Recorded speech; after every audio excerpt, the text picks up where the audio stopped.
मेरे आदरणीय दोस्तों और प्रिय भक्तों, आज सवाल यह है कि क्या ऋण चुकाए बिना श्राद्ध आदि का फल मिलता है।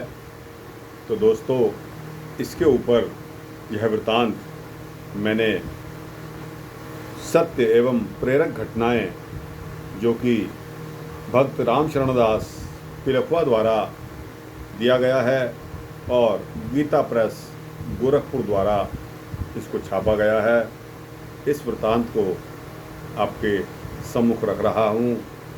दोस्तों, इटावा के निवासी बाबू श्री श्याम सुंदर लाल जी राजस्थान की किशनगढ़ रियासत के दीवान थे।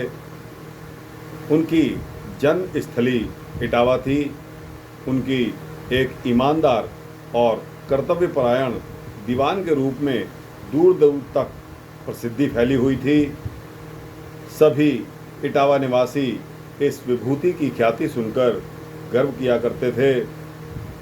दीवान श्याम सुंदर लाल जी वर्ष में 2-4 बार इटावा जाते थे और उनके पुराने साथी उनसे मिलकर किशनगढ़ के राजा रानी के रोचक किस्से सुनने को लालायत रहते थे। एक बार दीवान साहब इटावा आए, अपने पुराने मकान में ठहरे। उन्होंने अपने नौकर को बुलाकर मोहल्ले में रहने वाले नाई के पास भेजा और कहलवाया कि उन्हें सवेरे किसी से मिलने जाना है, अतः 6 बजे से पहले आकर उनकी हजामत बना देना। नाई सवेरे 5:30 बजे उनके घर आ गया। उन्होंने नाई से पूछा, क्या यहाँ कोई शंकर नाम का तेली रहता है।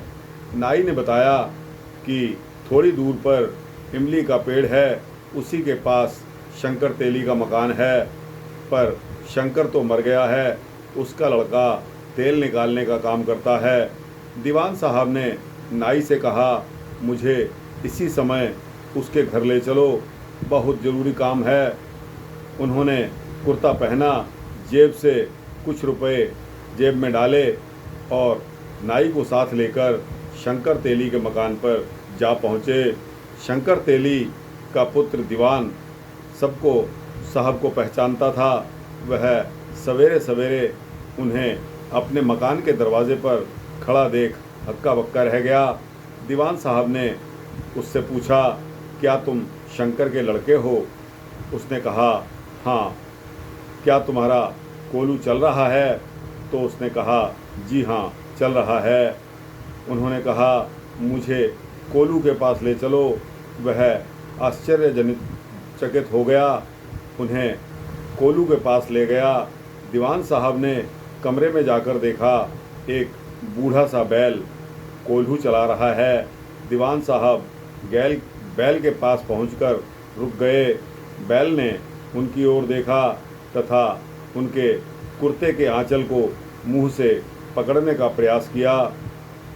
दीवान साहब ने तेली से कहा, तुमने इस बैल को कितने में ख़रीदा था। उससे अधिक रुपए मुझसे लेकर इसे मुझे दे दो। उन्होंने जेब से 14 रुपये निकाले और तेली के हाथ पर रख दिए। अचानक यह देखकर तेली असमंजस में पड़ गया। उसने सोचा कि यह बैल तो बूढ़ा हो ही गया है, 14 रुपये में जवान और इससे भी तगड़ा बैल मिल जाएगा। फिर भी वह वर्षों अपनी सेवा करने वाले बैल के प्रति ममता के कारण उसे देने में हिचकिचाता रहा। दीवान साहब जबरन वे 14 रुपये तेली के हाथ में पकड़ाते हुए नाई से बोले, इसे खोलकर मेरे साथ ले चलिए। तेली दीवान साहब के आगे कुछ ना बोल सका। उसने कोल्हू से बैल हटाया तथा उसकी रस्सी नाई को पकड़ा दी। आगे आगे दीवान साहब चले और उनके पीछे पीछे बैल की रस्सी पकड़े हुए नाई चलता रहा। दीवान साहब चलते चलते पीछे मुड़कर बैल को देख लेते थे। दीवान साहब के घर के पहले सड़क पर हल्की सी चढ़ाई थी। बैल चढ़ाई पार करते करते हाँफने लगा। सड़क के किनारे स्थित शिव मंदिर के सामने पहुँचते ही बैल रुक गया।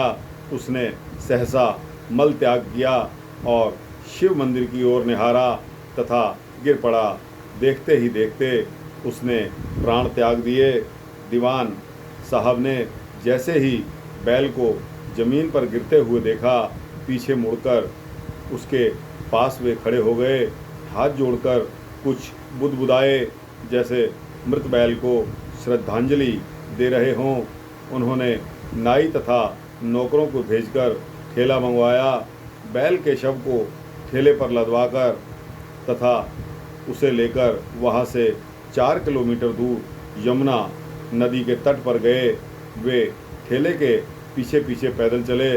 बैल के शव को यमुना जी में प्रवाहित कराया तथा भरी दोपहर में पैदल ही घर लौटे। दीवान साहब ने मुझे बताया, सवेरे मैंने एक स्वप्न देखा कि मेरे पिताजी आए हैं और मुझसे कह रहे हैं, तुम दीवान जैसे बड़े पद पर रहकर खूब आनंद का जीवन व्यतीत कर रहे हो। तुम मुझे कभी याद नहीं करते। मैंने तुम लोगों की ज़रूरत पूरी करने के लिए कभी शंकर तेली से 14 रुपये उधार लिए थे। मैं उन रुपयों को लौटा नहीं पाया। अब मैं उस ऋण को चुकाने के लिए शंकर तेली के बेटे के कोल्हू का बैल बनकर उस कर्ज को उतार रहा हूँ। यदि तुम कर्ज चुका दो तो मेरी मुक्ति हो जाएगी। इसी सपने से उद्वेलित होकर मैं शंकर तेली के घर पहुँचा। जब बैल ने कुछ ही देर बाद शिव मंदिर के दर्शन करने के बाद प्राण त्याग दिए तो मुझे उस स्वप्न पर तनिक भी संदेह नहीं रहा। हमारे धर्मशास्त्रों ने आत्मिक कल्याण के लिए ऐसे धार्मिक संस्कार बनाकर दृढ़ कर दिए थे कि सामान्य मनुष्य बेईमानी, जिससे वे लोग अधर्म कहते थे, करने की कल्पना भी नहीं करते थे। हमारे धर्मशास्त्रों में स्पष्ट लिखा है, किसी का भी ऋण चुकाए बिना कल्याण संभव नहीं है। यदि किसी को अपने माता पिता की मुक्ति के लिए किया गया श्राद्ध करना है तो सबसे पहले उसे अपने पिता का सारा ऋण चुका देना चाहिए। ऋण चुकाए बिना पितृश्राद्ध का कोई भी फल नहीं मिलता। सनातन धर्मी हिंदुओं के लिए चारों धर्मों की यात्रा, गंगा स्नान, श्राद्ध आदि परम आवश्यक हैं। इनमें से कुछ कृत्य देव ऋण तथा कुछ पितृ ऋण से उऋण होने के लिए किए जाते हैं। गया का श्राद्ध पितृ ऋण के परिहार का सबसे अधिक महत्वपूर्ण कृत्य है। प्रत्येक सनातन धर्मी तब तक अपने को पितृ ऋण से मुक्त नहीं मानता जब तक कि वह गया में जाकर पितृ श्राद्ध नहीं करवा लेता। तो दोस्तों देखिए, स्वप्न का आना और उस स्वप्न में पिताजी का यह संदेश कि मैंने उस कोल्हू वाले तेली को 14 रुपये देने थे, उसके एवज़ में मुझे आज उसका बैल बनकर ये रुपए चुकाने पड़ रहे हैं। इस वृद्धावस्था में, इतनी वृद्ध अवस्था में वह बैल जब तक रुपए चुकाता रहा, चुकाते चुकाते जब इनके लड़के को सपना आता है, उन्होंने 14 रुपये उसको दे दिए। तो दोस्तों वह बैल जो है ले आया और दोस्तों वह मंदिर के सामने दर्शन करने के बाद शिव मंदिर के सामने उसने अपने प्राण त्याग दिए।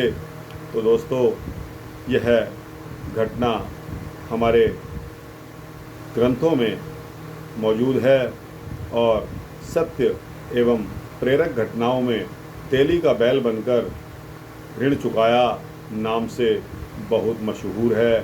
तो दोस्तों अगर आपने भी किसी का ऋण मारा हुआ है तो दोस्तों इसीलिए बताऊं मैं आपको कि पिछले लोग संस्कारी होते थे, सत्य बोलते थे और प्रेम का आचरण रखते थे। आज हम लोगों में, हमारी नस नस में बेईमानी भरी हुई है। किसी भी तरह हम दूसरे व्यक्ति की जेब काटने के लिए तत्पर रहते हैं। यह स्वभाव ही हमको नर्क में ले जाता है दोस्तों। इस तरह के कर्मों से आपको जो है छुटकारा नहीं मिलने वाला। आप योनियों में भटकते रहोगे दोस्तों। ये ग्रंथ और ये कथाएं ऐसे ही नहीं लिखी जाती। सत्यवद सत्य का आप प्रचार करो, दूसरों को भी पाप करने से रोको और दोस्तों परोपकार करिए। यही हमारे जीवन का एकमात्र उद्देश्य है। तो दोस्तों यह वृत्तांत किस तरह लगा? अगर लाइक या अच्छा लगा हो तो दोस्तों इसको लाइक और शेयर करके अपने दोस्तों मित्रों को अवश्य भेजना और चैनल को सब्सक्राइब करने से इसी तरह के वृत्तांत आपको मिलते रहें, ऐसी आशा करता हूँ। जय श्री राम, जय श्री कृष्ण।